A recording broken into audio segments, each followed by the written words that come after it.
कार्यक्रम देखने वाले किसान भाइयों नमस्कार। आज हम इंदिरा गांधी कृषि विश्वविद्यालय में हैं। यहाँ के हमारे वैज्ञानिक नए नए अनुसंधान कर रहे हैं, नए नए खोज कर रहे हैं और आप देख रहे हैं कि नेट हाउस में पपीता की खेती, उन्नत खेती, वैज्ञानिक खेती ये कैसे कर रहे हैं, किस प्रकार से कर रहे हैं, बल्कि यहाँ किसानों को ला करके वे प्रशिक्षण दे रहे हैं, दिखा रहे हैं कि आप भी नेट हाउस में पपीता की उन्नत खेती कर सकते हैं। लेकिन नेट हाउस में पपीता की खेती करने के लिए किन किन बातों का ध्यान रखना चाहिए, क्या क्या जानकारी होनी चाहिए, क्योंकि जब जानकारी हम ले लेंगे तो हम भी, हमारे किसान भाई भी उन्नत खेती कर सकते हैं। तो आइए किन बातों का ध्यान रखना चाहिए, पपीता की खेती कैसे करनी चाहिए, इन बातों को जानते हैं और समझते हैं। स्वादिष्ट फल पपीता अपने औषधीय गुणों की वजह से अन्य फलों के बीच एक महत्व का स्थान रखता है। पपीते का यही गुणधर्म उसे बनाता है एक व्यावसायिक फल। छत्तीसगढ़ में पपीता उत्पादन की दिशा में बहुत अच्छा काम हुआ है। छत्तीसगढ़ में रायपुर के इंदिरा गांधी कृषि विश्वविद्यालय पपीता उत्पादक किसानों को अच्छा मार्गदर्शन दे रहा है। इंदिरा गांधी कृषि विश्वविद्यालय में ग्रीन हाउस के भीतर पपीते की ली जाने वाली खेती न सिर्फ छत्तीसगढ़ के किसानों के लिए वरन देश भर के किसानों के लिए अनुकरणीय है। ग्रीन हाउस के भीतर का वातावरण पपीते के उत्पादन के मान से नियंत्रण में रखा जाता है। बहुत ही आसान विधि से पपीते की उत्पादकता को बढ़ाने की दिशा में ये एक बहुत ही अच्छा कदम है। इंदिरा गांधी कृषि विश्वविद्यालय के कृषि के वैज्ञानिकों और जानकारों के द्वारा ग्रीन हाउस में पपीता उत्पादन का काम आसान मगर वैज्ञानिक विधि के साथ किया जा रहा है, जिसका कि अनुकरण आम किसान भी आसानी के साथ कर सकते हैं। ये पपीते की खेती सामान्यतः खुले में की जाती है। खुले से मतलब है कि किसी भी प्रकार के संरक्षित वातावरण का प्रयोग नहीं किया जाता है। और जब किसान भाई खुले में इसकी खेती करते हैं तो तमाम प्रकार की बीमारियों आने की संभावना रहती है। खासकर जो विषाणु जनित बीमारियां होती हैं वो शुरुआत में ही पौधे को, जैसे leaf curl virus, mosaic virus, पत्तियां सिकुड़ जाना, पत्तियों का पीला पड़ना, सिराओं का पीला पड़ जाना, तो ये सारी विषाणु जनित बीमारियों से पौधा शुरुआत में ही प्रभावित हो जाता है और उससे फिर अच्छे उत्पादन की संभावना खत्म हो जाती है। तो ये पूरे विश्व की समस्या है कि पपीते में विषाणु जनित बीमारियां अगर खुले में लगाएंगे और कीटनाशकों का समुचित प्रयोग न किया जाए तो ज़रूर इसमें ये बीमारी आ जाती है। जिसको देखते हुए इंदिरा गांधी कृषि विश्वविद्यालय में पपीते की खेती जो कीट निरोधी नेट हाउस में की गई है, जो कि सफ़ेद रंग का होता है और नेट के छिद्र इतने छोटे होते हैं कि उसमें छोटे छोटे जो रस चूसने वाले कीड़े भी प्रवेश नहीं कर पाते हैं। इसका उद्देश्य ये है कि अगर हम जो बीमारी के वाहक होते हैं, विषाणु जनित बीमारियों के वाहक रस चूसने वाले कीट होते हैं, अगर हम वाहकों का ही प्रवेश निषेध कर देंगे तो हमारी फसल 100% बच जाएगी और अच्छा उत्पादन मिलेगा। इसी उद्देश्य को ध्यान में रखकर यहाँ प्रयोग किया गया और ये 100% सफल रहा। अच्छा उत्पादन और विषाणु मुक्त सारी फसल ली गई है। तो किसान भाई इस प्रयोग को अपना सकते हैं। सफ़ेद नेट हाउस में अन्य फसलें ली जाती हैं, पपीता भी ली जा सकती है। ये इस प्रयोग से सिद्ध होता है। आमतौर पर बरसात का मौसम ही पपीता की पैदावार के लिए एक बेहतर समय माना जाता रहा है, लेकिन ग्रीन हाउस में वातावरण को नियंत्रण में लेकर हर मौसम में पपीते की खेती की जा सकती है। पपीते के लिए इन विशेषज्ञों का मानना है कि संकर किस्में उत्पादकता और गुणवत्ता दोनों ही दृष्टि से उन्नत किस्मों से उत्तम होता है और इस बात की भी पूरी संभावना होती है कि संकर बीजों से उत्पन्न लगभग सभी पौधे मादा होते हैं। संकर किस्मों का रोपण ही किसानों के लिए हर तरह से फायदे का सौदा होता है। पपीते की सफल खेती के लिए 10 डिग्री सेल्सियस से 40 डिग्री सेल्सियस तक का तापमान उपयुक्त होता है और इस वांछित तापमान को बनाए रखने में ग्रीन हाउस सहायक होते हैं। पपीते की उन्नत किस्म ही इसकी व्यावसायिक खेती का मुख्य आधार है, इसलिए उम्दा किस्मों के बीज खरीदकर उसकी पौध तैयार कर खेती करना ही लाभप्रद होता है।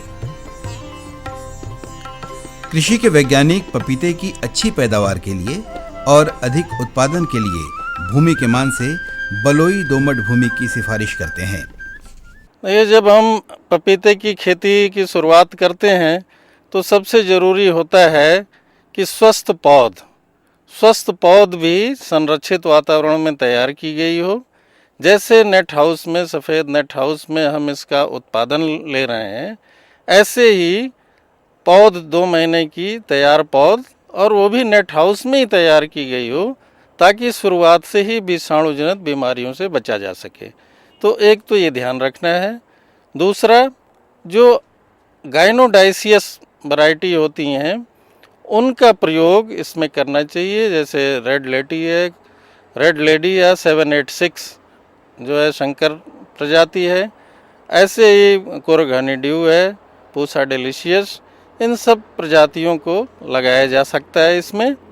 अब रही बात कि दूरी कितनी रखें, तो ये प्रजाति के अनुसार, प्रजाति की ऊंचाई के अनुसार दूरी घटाई बढ़ाई जा सकती है, लेकिन सामान्य रूप से 1.5 से 2 मीटर पौधे से पौधे की दूरी और 2 से 3 मीटर लाइन से लाइन की दूरी रख सकते हैं। और जो मादा बनाते हैं उसको करीब 20 सेंटीमीटर ऊंचा रखते हैं। और इसके बाद टपक सिंचाई की व्यवस्था अति आवश्यक है, जिसके माध्यम से पौधे को सिंचाई और उर्वरक प्रबंधन दोनों दिया जाता है। और तैयार पौध की रोपाई अच्छा तो ये होता है कि फरवरी मार्च में अगर रोपाई कर दी जाए ड्रिप के साथ तो अच्छी फसल आती है। नहीं तो दूसरी रोपाई फिर 15 जून से 15 जुलाई के बीच में करना चाहिए। लेकिन फरवरी में लगाई गई फसल अच्छा उत्पादन देती है, वनस्पति जो हम जून जुलाई में लगाते हैं। पपीते के लिए ग्रीन शेड तैयार करने के पहले ही प्रक्षेत्र की तैयारी कर लेना चाहिए। इंदिरा गांधी कृषि विश्वविद्यालय रायपुर में पपीते की खेती के लिए ग्रीन हाउस के भीतर मल्चिंग शीट और ड्रिप इरिगेशन का प्रयोग शानदार तरीके से किया गया है। पपीता उत्पादक किसान भाई भी मल्चिंग शीट बिछाने के लिए आवश्यक मांदा का निर्माण कार्य साथ ही करा लें। इंदिरा गांधी कृषि विश्वविद्यालय रायपुर ने जिस तरह से मांदा का निर्माण करके उसके ऊपर मल्चिंग शीट बिछाकर पपीते की पैदावार ली है, वो दर्शनीय भी है और अनुकरणीय भी। मल्चिंग विधि से पपीते की पैदावार के लिए प्रक्षेत्र की तैयारी भी उसी के मान से किया जाना चाहिए। मल्चिंग विधि से खेती करने के लिए प्रक्षेत्र में सबसे पहले खेत की गहरी जुताई मिट्टी पलटने वाले हल से करें। उसके बाद मिट्टी के बड़े बड़े ढेलों को तोड़कर उसे भुरभुरी कर लें और उसके बाद मांदा निर्माण का काम किया जाना चाहिए। मांदा निर्माण के बहुत से लाभ हैं। मांदा निर्माण में भुरभुरी मिट्टी की उभरी हुई कतारें तैयार की जाती हैं और इन उठे हुए कतारों की चोटी में पौधों को रोपण किया जाता है। मांदा निर्माण में काम आने वाली भुरभुरी मिट्टी में खाद और उर्वरकों को भली भांति मात्रा में मिलाकर देना चाहिए। मल्च बिछाने के कई फायदे हैं। एक तो सबसे बड़ा फायदा खरपतवार से नियंत्रण होता है, दूसरा नमी का संरक्षण होता है। तो जब पपीता चूंकि 12 से 14 महीने की फसल होती है तो शुरू में 6-7 महीने तक मल्च बिछा रहने दें। इन 6-7 महीनों में आप देखेंगे कि खरपतवार पूरी तरह से नष्ट हो चुके हैं और एक भी खरपतवार नहीं उगता। 6 से 8 महीने के बीच में जो पलवार बिछाई जाती है इसको हटा देना चाहिए। ये ऐसा हम इसलिए करते हैं कि सिंचाई ड्रिप के माध्यम से जब हम करते रहते हैं और 8 महीने तक मिट्टी कड़ी हो जाती है थोड़ा, तो खरपतवार नियंत्रित हो जाते हैं, तो मल्च हटा दी जाए और थोड़ा सा निदाई तो घास होती नहीं है, लेकिन थोड़ा गुड़ाई कर देने से पौधे की जड़ों को श्वसन के लिए हवा मिलती है, ऑक्सीजन मिलती है। तो ये ज़रूर करें। और इसके साथ साथ मौसम के हिसाब से सिंचाई, बरसात में सिर्फ उर्वरक प्रबंधन करना चाहिए घुलनशील, क्योंकि पानी गिरता रहता है तो नमी बनी रहती है, पानी की ज़रूरत कम होती है। तो आधा घंटा सुबह, आधा घंटा शाम को चला सकते हैं उर्वरक के साथ। 19:19 नाइट्रोजन, फास्फोरस, पोटास ये चलाना चाहिए।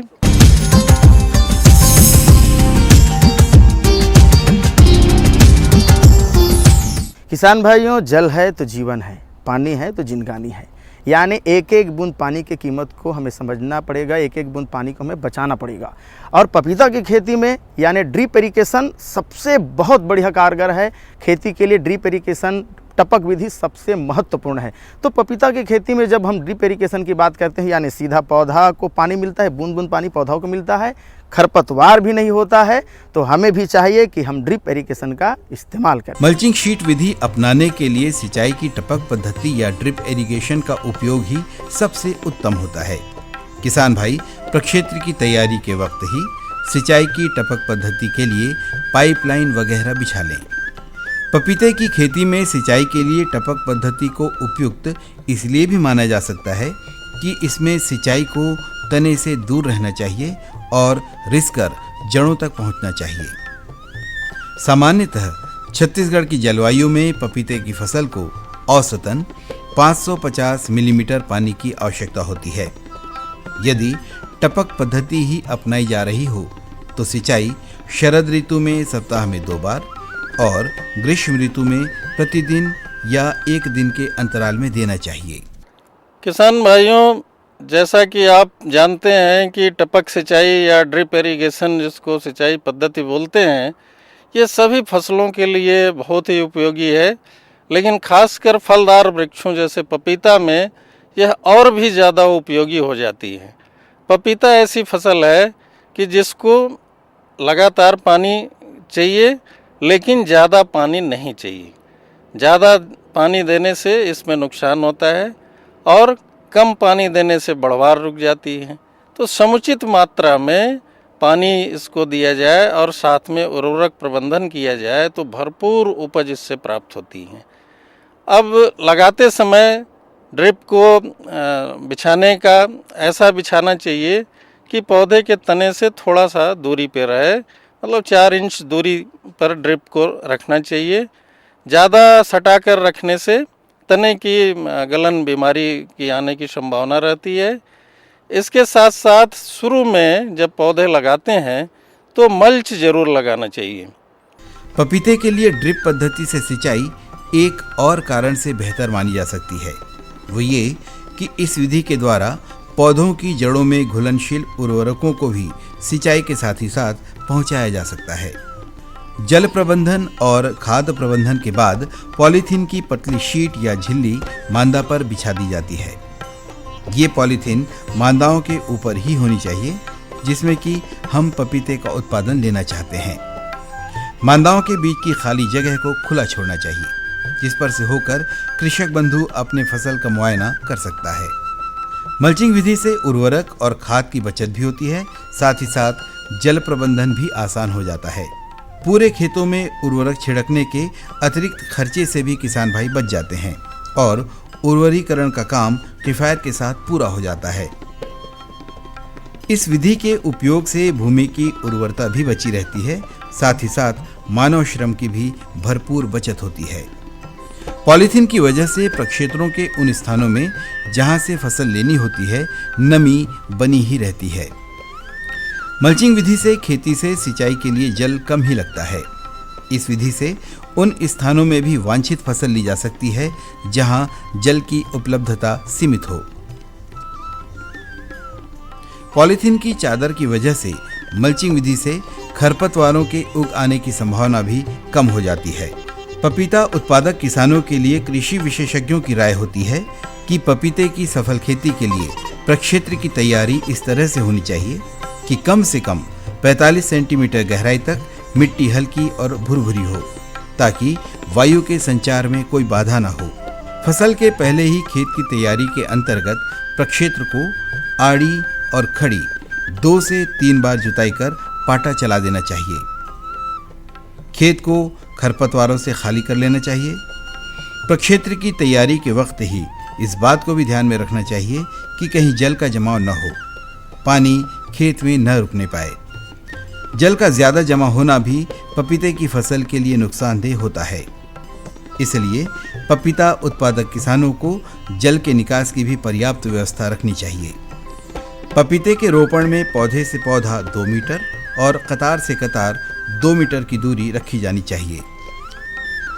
वर्तमान सघन रोपाई तकनीक में पौधे से पौधे की दूरी 1.25 मीटर और कतार से कतार की दूरी 1.8 मीटर रखा जाना अनुशंसित होता है।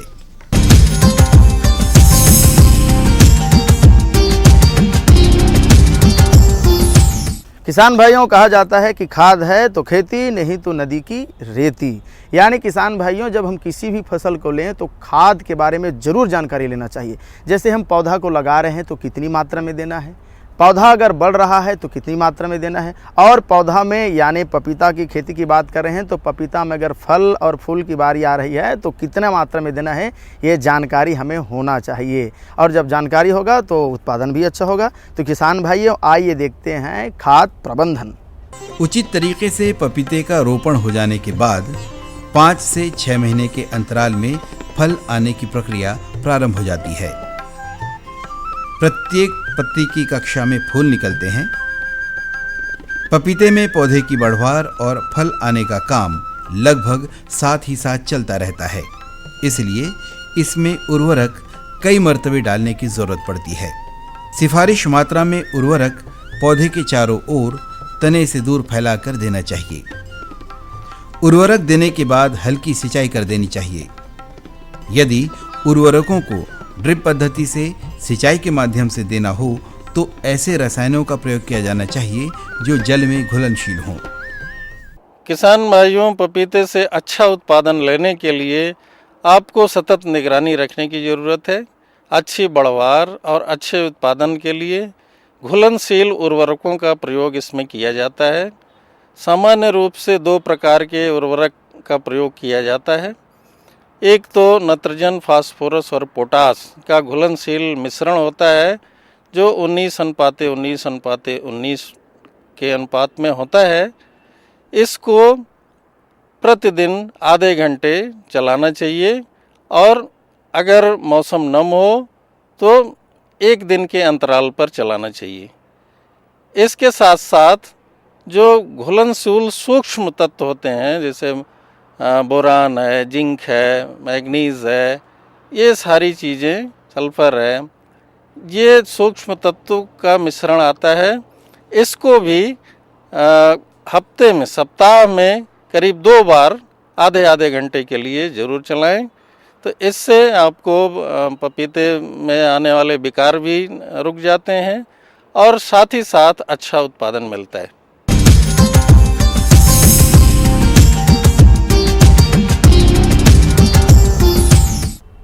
किसान भाइयों, नेट हाउस में तो रोग लगने की संभावनाएं बहुत कम होती है, लेकिन अगर लग जाए तो इसका उपाय क्या है, इससे कैसे बचें, आइए जानते हैं।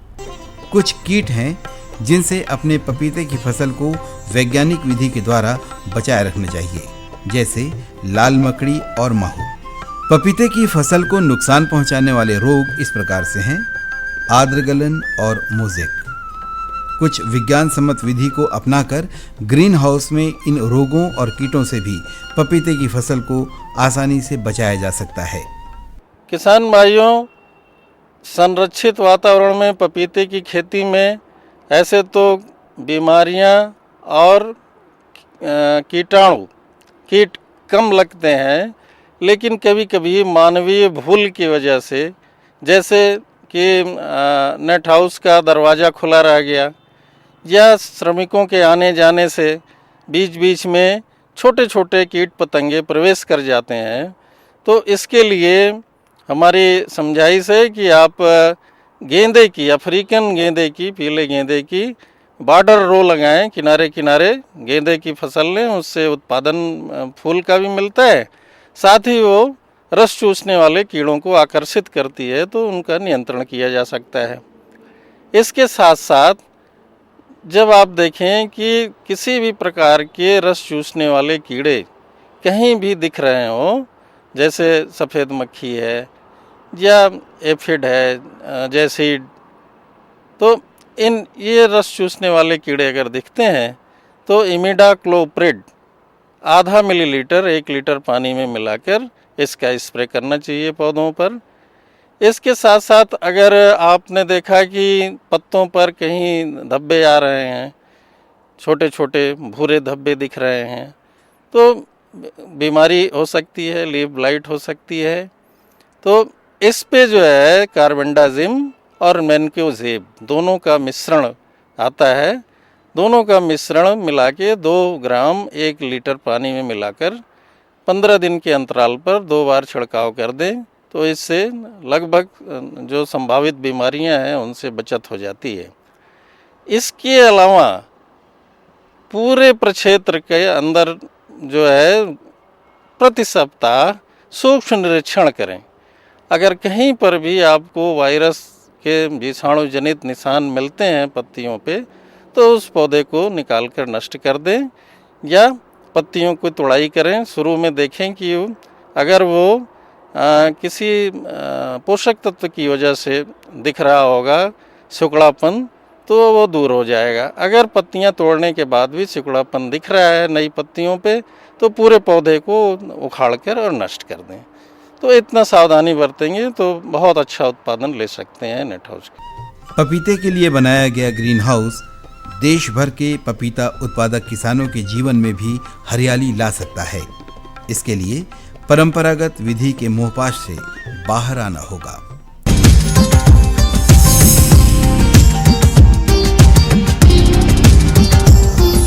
किसान भाइयों, नेट हाउस में पपीता की खेती करना बहुत लाभदायक है और इसके लिए केंद्र सरकार, राज्य सरकार मदद कर रही है। तो किसान भाइयों, आप भी नेट हाउस में पपीता की खेती करें, उन्नत खेती करें, वैज्ञानिक खेती करें और जानकारी लें।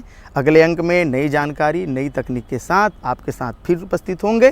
तब तक के लिए दीजिए विदा। नमस्कार।